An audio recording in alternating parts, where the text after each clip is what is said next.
ఒక కొమ్మరి పొలం దగ్గరికి వెళ్ళాడు. గొనుపుని తీసుకుని మట్టిని తవ్వుతున్నాడు. మాట్లాడతలేదు, తవ్వుతున్నాడు.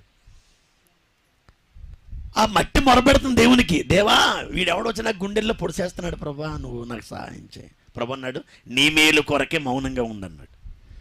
ఆ మట్టిని తీసుకుని బుట్టలో వేసుకుని ఇంటికి తీసుకొచ్చాడు. ప్రభా, ఎక్కడ నువ్వు మోసపోతున్నాడు నన్ను అంటే, నీ మేలు కొరకే మౌనంగా ఉండన్నాడు.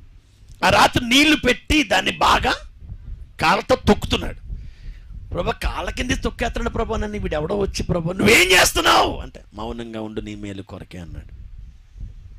తెల్లారి దాన్ని సారె మీద పెట్టి పాత్ర కొండను తిప్పాడు, తయారు చేశాడు. కళ్ళు తిరిగిపోతున్నాయి. ప్రభా, నన్ను తిప్పేస్తున్నాడు వీడు. ఏం చేస్తున్నావు ప్రభా, నువ్వు సృష్టికర్తవు కదా, నువ్వు ఏంటి నాకు ఎందుకు జవాబు ఇవ్వట్లేదు అంటే, ప్రభు అన్నాడు, నీ మేలు కొరకే మౌనంగా ఉన్నాడు. నా మేలు అంటావు ప్రభా, ఏంటి నువ్వు ఏం చేస్తున్నావు, నా ప్రార్థన ఎందుకు వింటలేదు నువ్వు అంటే, మౌనంగా ఉండు.